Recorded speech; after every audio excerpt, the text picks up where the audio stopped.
the people who dream and those people who dream big have a different kind of life than the people who don't dream. And most people are just satisfied with at. There's always a next level. Your definition of greatness and what you want to achieve could be totally different than somebody else's. You know, we always say, no one wants to be first, okay, because they're afraid of the consequences that come with doing something first. If you're not getting the results you want from your dream, then examine your motivation. Give yourself something to work towards constantly. Take charge of your emotions. Don't let someone else choose them for you. If you're not going to do everything that is necessary to get where you want to be in your life, why even bother? Sounds harsh, doesn't it? Makes you wonder, why am I saying exactly what I just said? Because the time is now for you to recognize that there is no time to be feeling pity about your discussions and what it is that you having inside yourself. You have got to have a different type of conversation within yourself and stop doing the word can't and stop doing the word try. Dreams will remind you that even if the situation isn't temporary, dreams still give you a purpose to live a bigger life despite what you're dealing with. Because they will help you move through the chapter of the life that you're in more powerfully, more grounded, and more fulfilled. Now, believing in yourself is simply an attitude. Believing in yourself is a choice. You have to choose to believe that you can do anything you set your mind to. Anything at all. Because, in fact, you can. Those who succeed don't believe in limits. They study until they understand. They don't give up when they experience doubt. They don't give up when it's hard. They do not give up, full stop. They keep working hard, even if they've been rejected. They keep at it. They keep searching for new opportunities. That's exactly how you have to be. Life is hard, and you'll never get far if you limit yourself in anything you do. Stop wasting your time making excuses and blaming other people. You need to set goals and pursue them, but you got to set goals and create pressure and get some support until you get there. And the worst thing you can do is let yourself off the hook. And that's what excuses do. You let yourself off the hook. When you set a goal, when you have a dream, when you have a vision, don't you ever let yourself off the hook. And start now. Start believing, start dreaming, and create the life and the person that you really want to see. Most people go through life never discovering what their talents are. Most people never develop their talents. They have skills and abilities, but if you don't nurture them, if you don't develop them, they will never serve you. Your gifts can take you many places if you develop your gifts. Most of us don't like to do those things that come easy to us. I've always loved to talk to people. I decided, taking this advice, to develop my skills as a speaker. And my gift has developed and it's taken me many places. You have something that you brought to the universe. And that if you decide that my life deserves my developing this, what I do well, and becoming the best at it, and mastering myself, and seeing what I have within me, if you decide to drop your buckets where you are and develop your gifts, I grant you, you'll never ever be without. I grant you that your gifts will take you places that will literally amaze you. I grant you that if you begin to work to develop your gifts, you'll develop a strong sense of happiness. You'll get a larger vision of yourself, because part of beginning to get a larger vision of yourself, all of us need some area of our lives where we can have a feeling of competence. That people know when they think about this area, that's something you do. That you eat and sleep that. And that you do that. You do that. And people know it. And you know it. And you know that you know that you know this. If you don't know anything else, you know this. Can you tell I know what I'm doing? Oh, hell no. You know this. So you've got to work on it. When other folk are having a good time, you've got to have the strength of character to concentrate, to read, to digest information.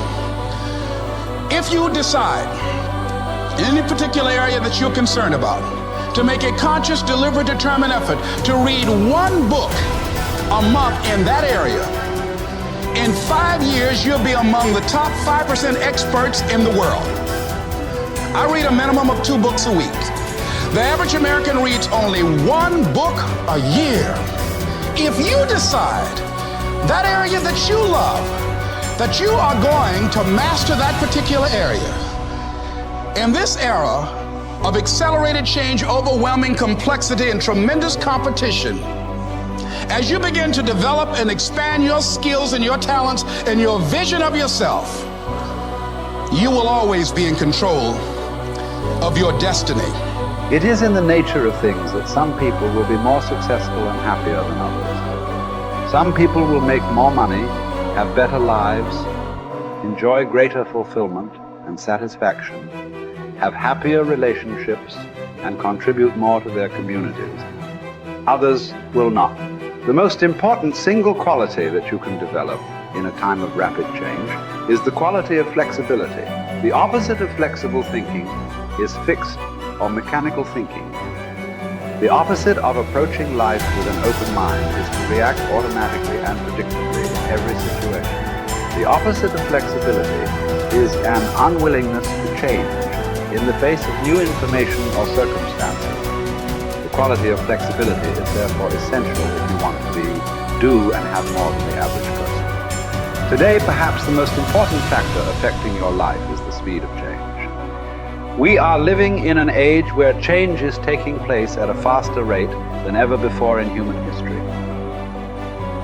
And if anything, the rate of change is increasing, year by year.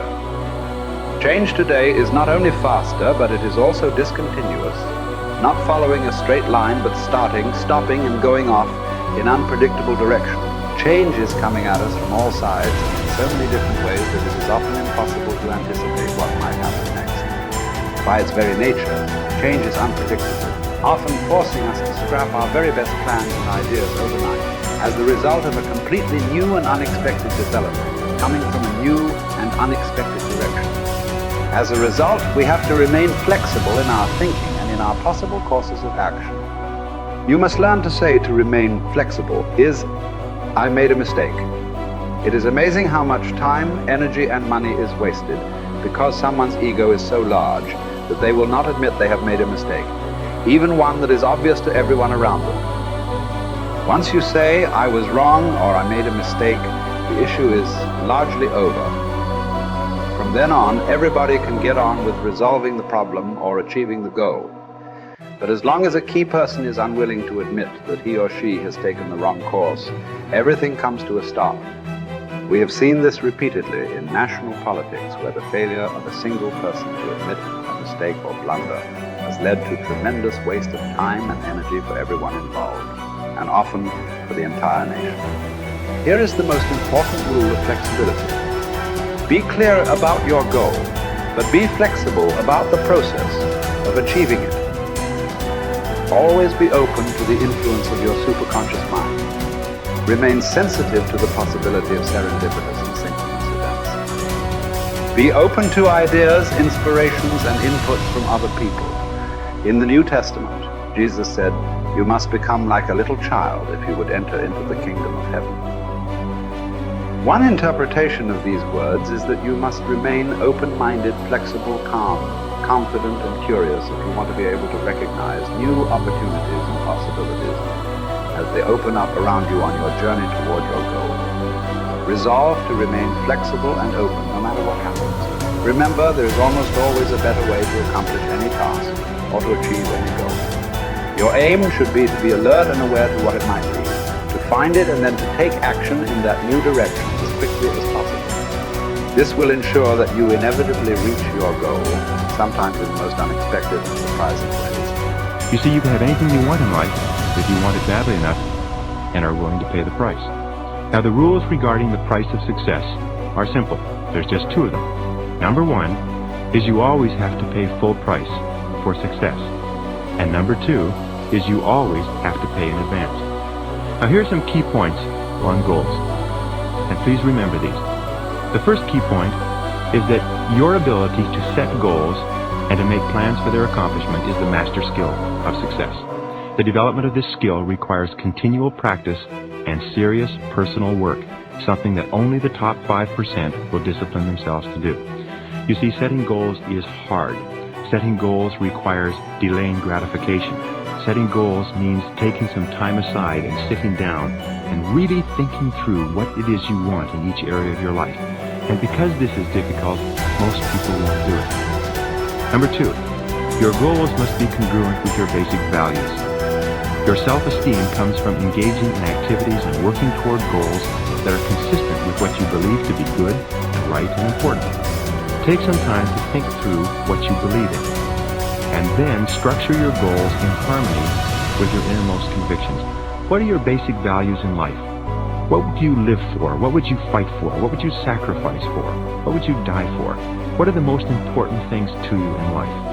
And are your goals, are your daily activities congruent with those values? Now, one of the things we know about high-achieving men and women is that they're very clear about what it is they believe in. And one of the things that we know about underachievers and failures is that they're very vague about what it is they believe in. Because when you know what your values are, then it's quite easy for you to make the critical decisions in your life. But if you don't know what your values are, or if you've never taken the time to think them through, then you will toss with the wind and you'll go whichever way the wind blows on almost any area of decision. Fourth point in goal setting, you must have a major, definite purpose. One goal that is more important than any other. You can have many different goals, but you must have one goal which is number one. And many people ask me this question. They say, Brian, can I have two major definite purposes? And the answer to that is no. There's a line in the Bible that says, a double-minded man is unstable in all his ways. And what it means is if you try to do two things at once, or you have two goals with equal priority, you will end up doing neither, and doing neither of them very well. The way you choose your major definite purpose is once you've listed all your goals, you ask yourself, which is the one goal, the accomplishment of which would move me more rapidly toward the accomplishment of all my other goals than anyone on this list?